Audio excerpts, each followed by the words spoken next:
la part de Paul Saint-Pierre Plamondon qui se sent espionné au PQ, c'est quand même intense, là. Oui, effectivement, Paul Saint-Pierre Plamondon, chef du PQ, tu l'as dit, qui vient de déclarer qu'ils se sont obligés de présumer qu'il est espionné par le gouvernement fédéral, à tel point qu'il cache son cellulaire dans une espèce de boîte qui bloque les ondes quand il tient des rencontres stratégiques sur l'indépendance, OK? Puis là, je sais que vous allez vous dire, ben voyons, il peut être paranoïaque, mais c'est normal que tu penses ça parce qu'il a assurément raison. Ce ne serait pas la première fois que la GRC, donc, espionne. Il y a eu un dossier sur René Lévesque quand il était chef du PQ avec des notes sur sa vie sexuelle, rien de moins, qui ont été trouvées. Puis en 2023, on a appris l'existence d'une unité secrète dans le bureau de Pierre-Éliott Trudeau dont le code était Fantan, dont la job c'était d'espionner les souverainistes après la crise d'octobre. C'est pas la première fois qu'on parle d'espionnage dans les partis politiques. Puis aujourd'hui, la technologie est tellement avancée que c'est vrai quand il dit Paul Saint-Pierre Plamondon qu'on peut pas le prouver, mais en même temps, c'est une évidence que ça existe parce que c'est tellement facile. On peut espionner n'importe qui. C'est parce que dans le temps, c'était facile. Il y avait un gars dans le coin avec un micro et un gros cône. Oui. Là, tu le voyais, là. Non, mais aujourd'hui, la technologie fait que n'importe qui, tu peux mettre une puce, tu peux trouver quelqu'un avec son char, tu mets quoi en dessous. C'est super facile de craquer les téléphones. Fait on vous pose la question, vous autres, avez-vous déjà été victime d'espionnage? Ou vous êtes un grand espion vous-même? Peut-être que c'est dans votre relation. Ou des enquêteurs qui nous écoutent. Ça serait le fun de parler avec un privé, enquêteur. Oui. On pourrait peut-être me pogner une gig cet été avec eux autres. J'aimerais bien ça. T'aimerais ça? Ah ouais. T'as pas le temps cet été, Rémi. OK, tu veux dire que t'aimerais ça, tu préfères ça en sideline. Moi aussi, je préfère ça en sideline. Un détective privé, ouais. Les filles, là, puis je pense que c'est très féminin. Vous l'avez instinctivement. Là. On l'a instinctivement. Non, mais c'est vrai. On l'a instinctivement, ça, le don de catcher. Mais il y a aussi, tu sais, mettons, tu me dis, tu me parles d'une personne, c'est pas trop long, je peux connaître son historique de vie, je peux savoir où est-ce qu'elle est allée à l'école, c'est qui ses amis, ce qu'elle mangeait hier pour souper. Tu sais, c'est facile, surtout avec les réseaux sociaux aujourd'hui. On est tellement... Bon.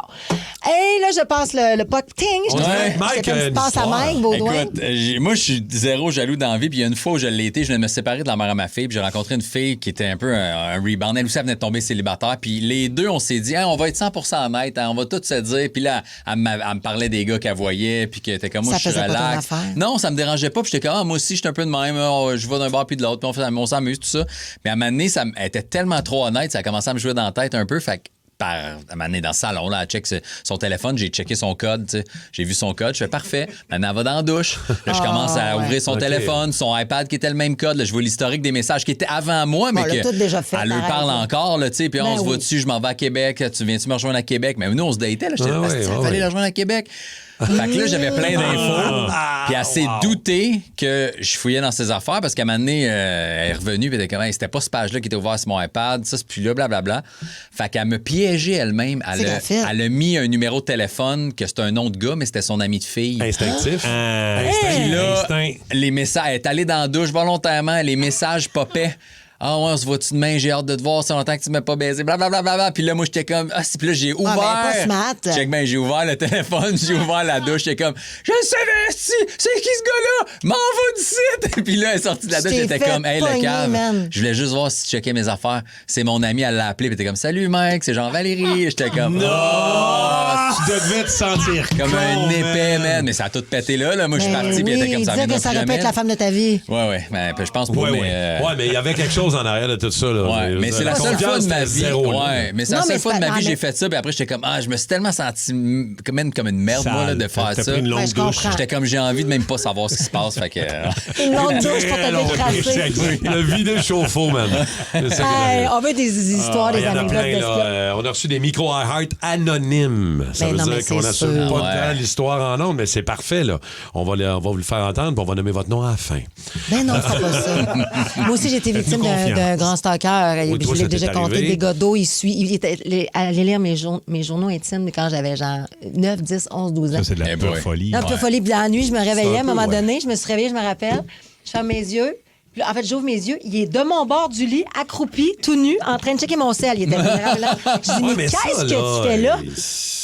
Puis c'est souvent ça. C'est souvent parce que toi, tu vis ces affaires-là que tu les transfères sur l'autre. Parce que c'était lui, à the end of the day, qui est un crosseur. C'était pas moi. Avez-vous déjà espionné quelqu'un dans votre entourage? Écoute, on a plein de monde, plein d'histoires. Pas de bon sens. Faut y aller vite, OK? Simon de Terrebonne va commencer ça. OK, allô, Simon? Salut. Hey, salut, Drang. Ça va bien? Oui. Good. Écoute, moi, je suis camionneur dans la vie, mais je livrais entre autres pour l'armée. Et puis, sur une base américaine, malheureusement, notre guide canadien nous a mal dirigés. On s'est ramassé dans une zone interdite, même aux Américains à peu près. Puis, évidemment, pendant... Ça a pris comme 5 heures sortir de là, des checks de sécurité sur nos affaires. Puis, pendant 1 mois après ça, nos 2 cellulaires, je travaillais en équipe. Moi puis mon co-driver, pendant nos cellulaires, aux 3 minutes, ça faisait un clic. Ah ouais, hein? C'est comme on dit, nos téléphones étaient tapés. Là. Ah ouais! C'est-tu plus inquiétant ou moins inquiétant que de te faire espionner par une fille, Simon? D'après moi, c'était plus inquiétant. Je comprends donc. Chienne, En même temps. Salut, Simon. Salut. On va écouter le micro iHeart. Anonyme, c'est une fille qui nous parle d'espionnage. Salut tout le monde. Moi, j'aimerais ça garder mon nom secret, mais j'ai déjà caché un AirTag dans le pick-up de mon chat. Bonne idée. Pour me rendre compte qu'il était rendu aux danseuses. Ben là. Alors, pas que j'étais fâchée, mais que il m'aurait dit qu'il s'en allait à une autre place. Fait qu'on a eu une bonne discussion quand il revenait à la maison. Mais qu'est-ce que tu dis à ton chum? Hey, j'ai caché un... Tu sais, comme tu peux pas dire ça. Ça devait être des danseuses au Saguenay, en tout cas. Ouais, un bel accent. Non, mais il y a beaucoup de layers dans ce soir. Oh, ouais.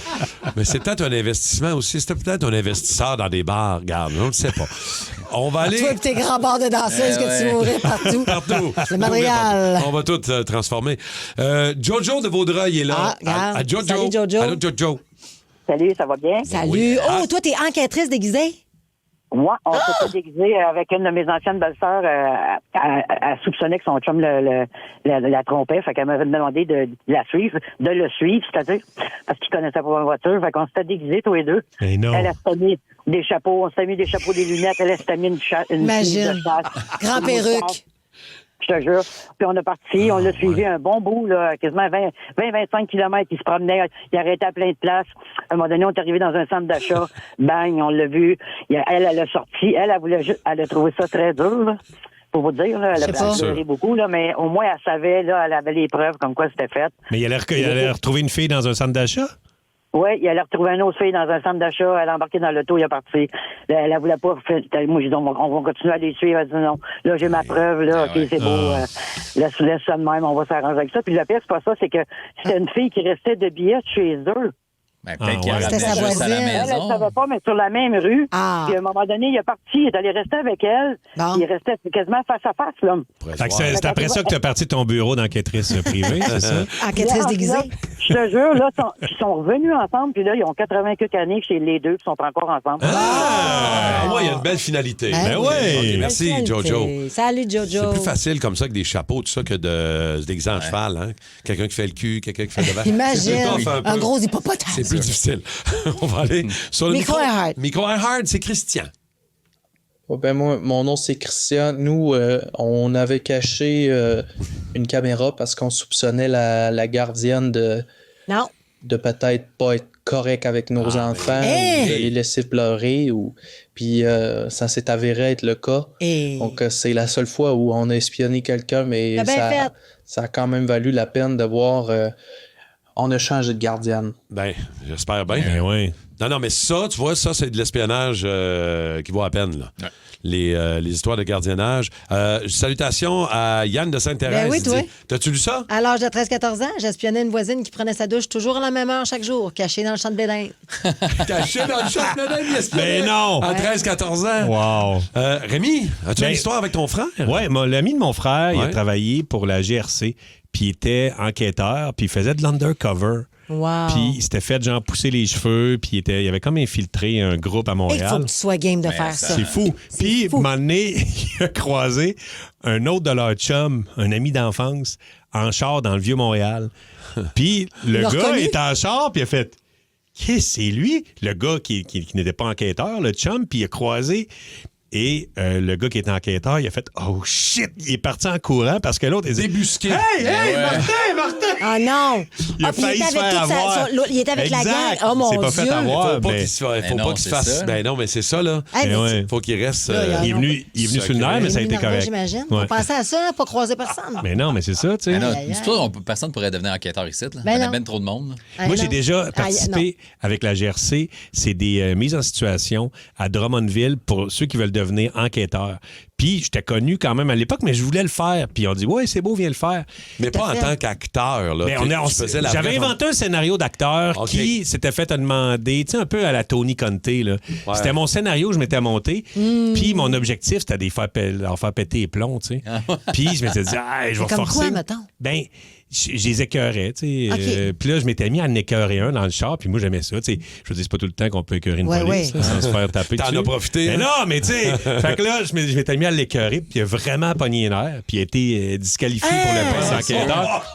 T'as fait perdre la job à quelqu'un. Ouais, mais il était pas assez bon, là. Ben, c'est ça. Gère-toi. Il savait que c'était pas vrai, puis il a pogné une heure pareil. Exact. En plus, il savait. Ben oui. Il savait qu'on était des comédiens. Ah. Aïe, le gars pas capable de se contenir alors que c'est une mise en scène. J'ai sauvé la société. Ben vraiment, t'es un héros. Hey, on veut pas que tu sois enquêteur, on veut que tu sois un héros. Exact. C'est excellent. Merci. Un bon spécial cas. Il y a plein d'autres histoires qui rentrent aussi. Demandez-moi pas ce que je fais dans les prochaines 15 minutes. On va en garder une coupe de côté. On va refaire ça dans une coupe de semaines. Le Boost. Pour rire avec nous en direct, branchez-vous à Énergie tous les matins dès 5h25.